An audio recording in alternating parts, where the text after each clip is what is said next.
I'm going to show you how to make a home audio system out of a car radio, just like this one. This one in particular is a custom auto sound speaker for a 68 Camaro. I'm going to be using this to drive a subwoofer from a car, except it's not going to be in the car, it's going to be on my desk. So you can just use, so it just looks really cool because it's these car speakers can look from a Camaro look really nice, as well as I think this looks pretty nice as if I just put a plate on it. Anyways, what you need is a drill, a soldering gun, any will do, or soldering station. You're gonna need solder, and these are pretty helpful. They can just hold your wires. You also want some wire, and a multimeter will help a lot. Okay, so first what you want to do is just unscrew the screws holding on the top plate, which are these and these. But you do not want to unscrew any of these screws right here. Just the ones that will take off these two, the black metal top and the black metal bottom, not any of the metal there. Okay, so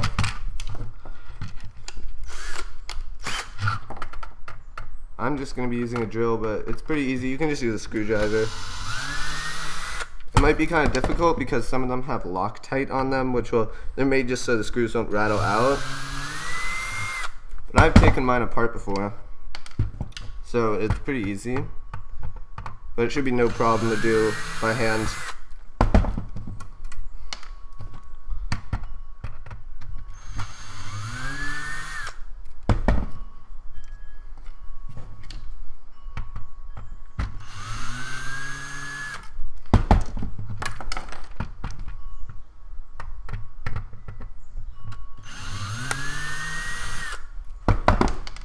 Okay, so once you've got all the screws off, then you can just take off these top plates.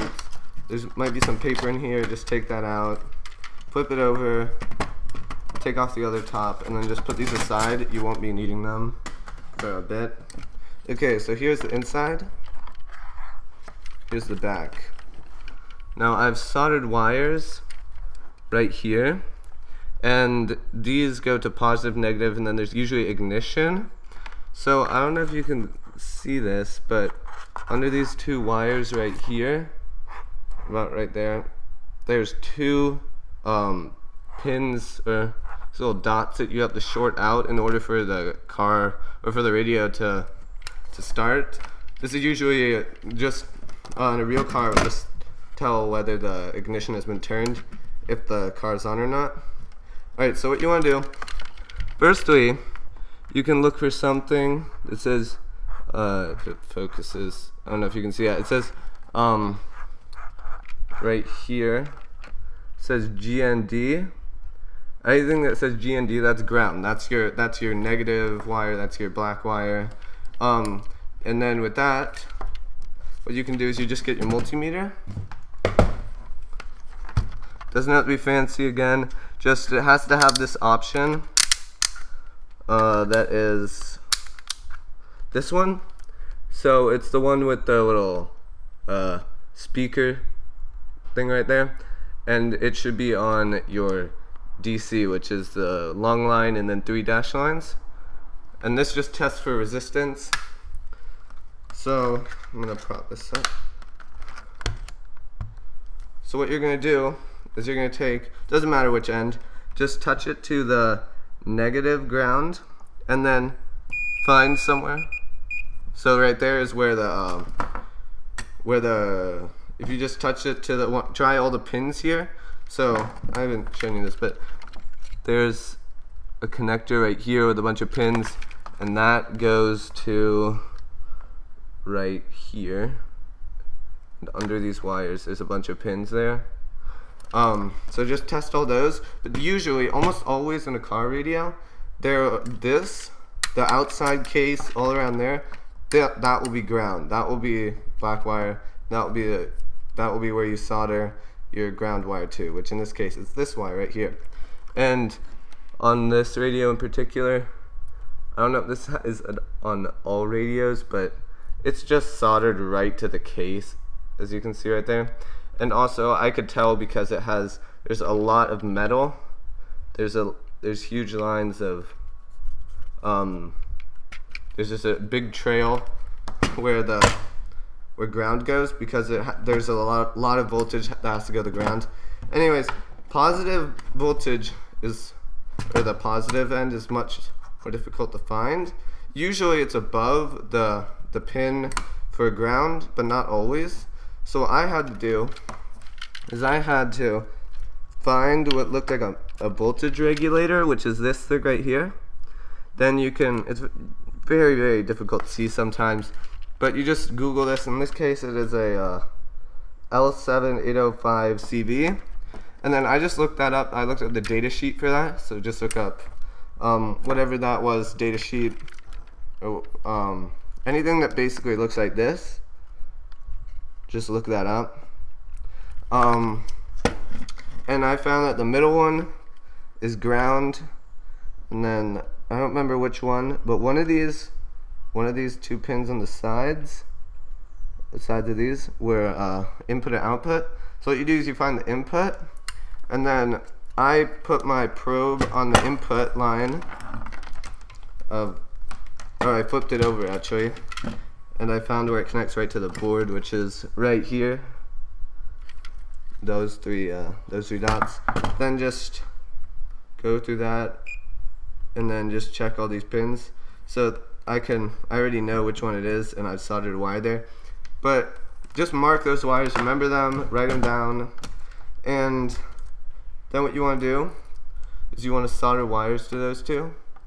But then just so you remember, and then what you can do is you can find the ignition. So this one is very difficult for me to find, but I ended up figuring out that you have to, it's right next to the positive rail. And by the way, positive, I don't know if it's specific to this one, but this has a big rail right here. That is positive, and then this big one right here is on negative. So positive might have a big rail like that as well, because all the voltage is going through that. So I didn't know that. That would be helpful for finding the positive end. And so to find the ignition, I actually looked online, and there's a very, very low resolution picture and data on what this is.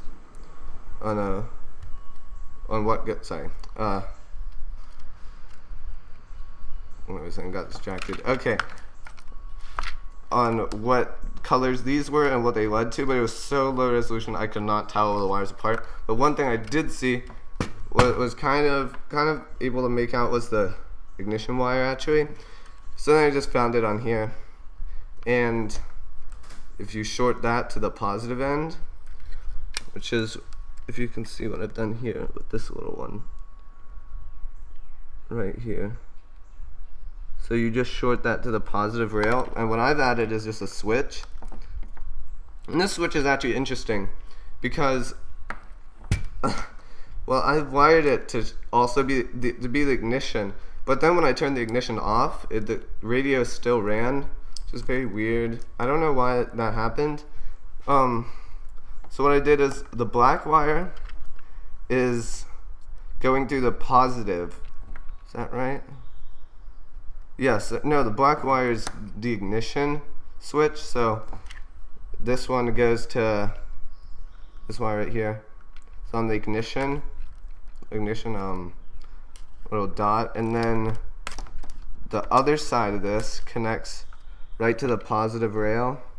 So then the switch will just let it short and make turn on the radio. And then the other end, the red wire, what I did with the red wire is, since it wouldn't turn off with this for some reason, I just connected that to the positive, and then now I just power the positive through here, so I can just turn it on or off. So you're gonna have to do a lot of Googling. Just look, but first, this is mainly for old radios that might not have it. this tutorial might be helpful. But for some newer radios, they probably have high resolution pictures, and popular radios will too.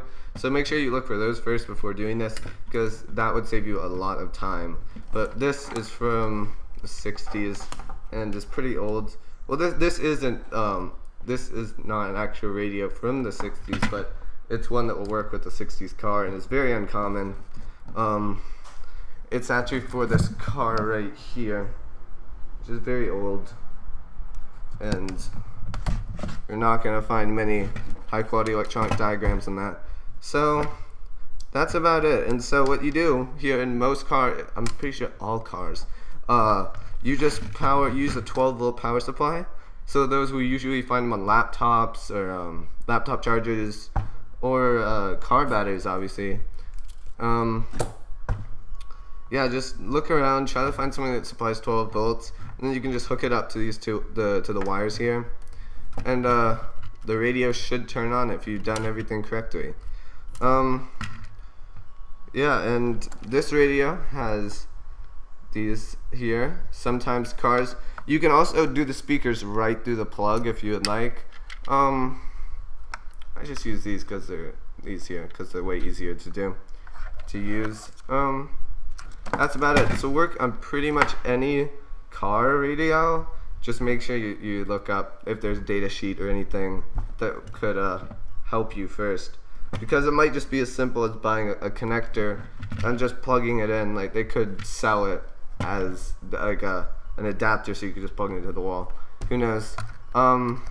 Yeah, so thanks for watching. I hope this helped you, and have a great day.